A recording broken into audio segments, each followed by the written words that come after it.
Okay, I'm just gonna say it again. Roger Rabbit's Cartoon Spin might actually be the worst ride at Disneyland. And apparently, a lot of you agreed with me, and a lot of you didn't. Because when I said that in a recent video, then I got comments like, finally, somebody said it, mixed with, how dare you? I love that ride, which is honestly exactly what I expected. But today we're going to dive into it, and I have a feeling that this might be a little controversial. We're going to be talking about why I don't like this ride, why I think it feels completely out of place now, and if I were in charge of Disneyland, what I would replace it with instead. I'm Melissa with Mix and Some Magic, and if you like honest Disney takes like this, then make sure you like this video and subscribe because I have a feeling that this might turn into a whole series. I already have a list going. Okay, I don't like the ride. It's not a secret, and we'll talk about why, but I feel like most of the people who are all like rah rah Roger Rabbit don't really like it that much either. It seems to me that it's the kind of ride that people defend more than they actually enjoy, and those two things are very different. Like if someone says, "Oh, I love that ride, I'll be so mad if they ever change it," then my next question is always, do you ride it every trip? And the answer I get almost always is no, I haven't ridden it in a while. And I think that's pretty telling. Roger Rabbit's Cartoon Spin is based on the movie Who Framed Roger Rabbit that came out in 1988. And the movie itself was actually a really big deal. Like, it was huge for the time. It was groundbreaking, it was successful, people loved it. So this wasn't like Disney pulling a ride from some random flop of a movie, but that doesn't automatically mean it still works today as a ride. Because the tone of that movie is kind of weird, and I don't mean that in a bad way. I mean that in this is not what you think of when you think of Toontown at Disneyland kind of way. It's a noir style story. There's tons of adult humor, there's innuendo, and there's a villain that is genuinely creepy, and it's rated PG. But honestly, that's a 1988 PG, not a today PG, and those are not the same thing. Now, I was a kid in the 80s, and I remember sitting in the theater watching the movie and thinking, I don't know if I should be seeing this. This doesn't feel like a kid's movie. And I was 7.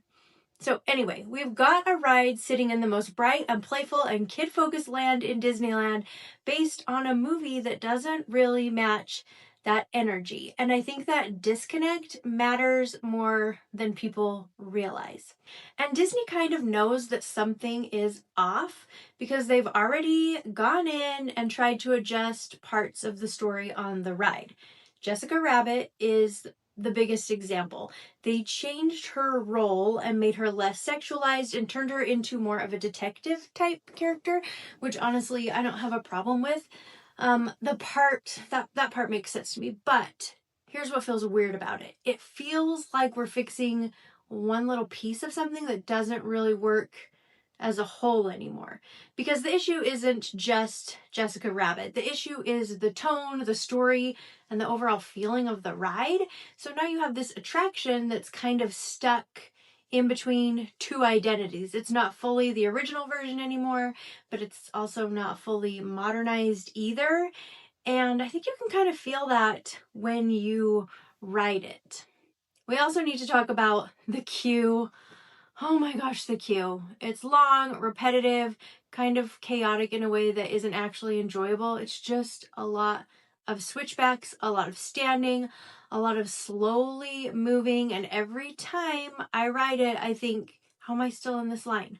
And if I'm being actually honest, then I refuse to ride it without a lightning lane anymore because I just can't. I'm not interested. I can't do it. I don't want any part of that line. And then when you're done being tortured in the line, you finally get to the ride, and this is where it really loses me because the whole concept sounds fun. It's like a runaway taxi, and there's cartoon chaos, and the cars spin around, and that sounds like it should be amazing.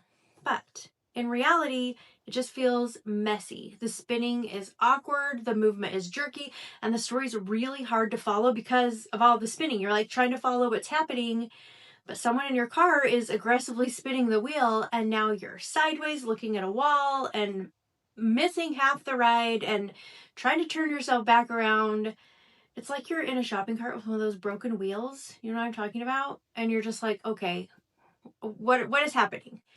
It's crazy, but not in a fun way. It's like crazy in a what just happened way. Okay, but wait, let me ask you this for all you Roger Rabbit lovers.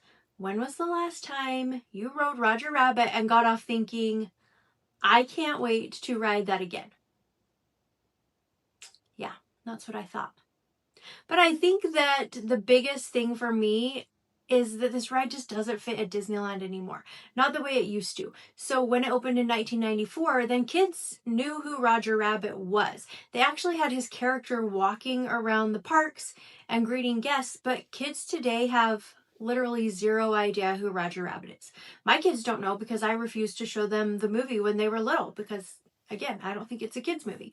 But anyway, Disney has raised the bar in recent years on attractions, and guests expect more. Storytelling is better, and technology is better, and even the vibe of the park has evolved.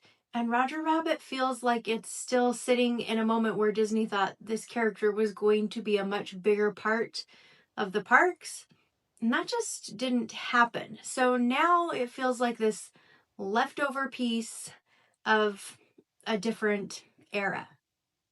Now listen, if you love this ride, I'm not saying you're wrong out loud, because I know that nostalgia is powerful, and I know that some people genuinely enjoy that like chaos of it, but I do think it's worth asking, are we loving the ride, or are we just loving the memory of what it used to feel like when we were little?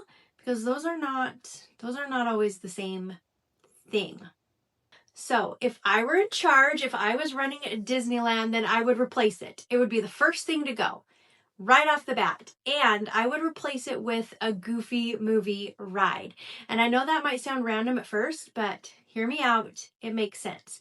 The more I think about it, the more it feels like something that should actually already exist because it's amazing. So first off, Goofy is instantly recognizable. You don't have to explain him. You don't have to introduce him. Kids know him. Adults love him. And a Goofy movie has quietly become one of those Disney movies that people are obsessed with.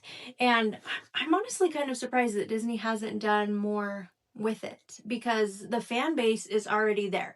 They wouldn't even have to convince people to care about Goofy and the Goofy movie because it's already that huge.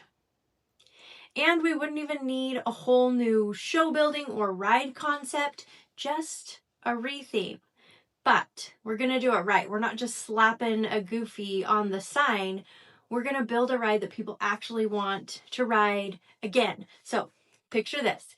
You start at Goofy's house. Max is already embarrassed, of course, and Goofy is way too excited about this road trip. You get in the car and immediately things start to go wrong. The map gets changed. You're going somewhere completely different than you had planned. And now you're on this ridiculous road trip where everything just keeps escalating. You hit Lester's Possum Park. You even get that random Bigfoot moment. And you're on the open road with all of this movement and energy. And then you get the finale and you end up at the Powerline concert. And there's music and lights and movement, like something big, something joyful, something that actually feels like a payoff, like the end of a story. That's the kind of ending that people remember, and that's the kind of ending that we need. And I would not keep this spinning. I'm sorry, I know that's like the thing of the ride, but it's not a good thing. I would make it smoother, more immersive, and more story driven, because right now the gimmick is doing way more harm than good.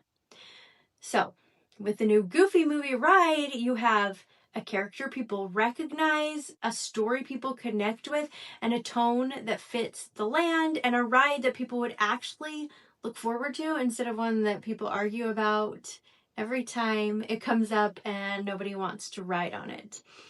Okay, now I need to know.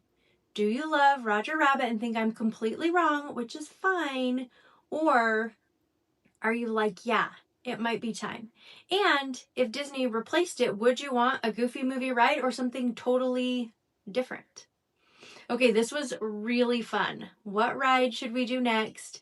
If you were running Disneyland, what attraction would you change and why? And don't play it safe. I want to know your true thoughts. Let me know in the comments. Now, I know some of you are still going to defend it, and that's okay. But Toontown is supposed to be fun. It's supposed to feel joyful. And right now, this ride just isn't that. Thanks so much for watching. Make sure you like this video and subscribe so you don't miss the next one. See ya.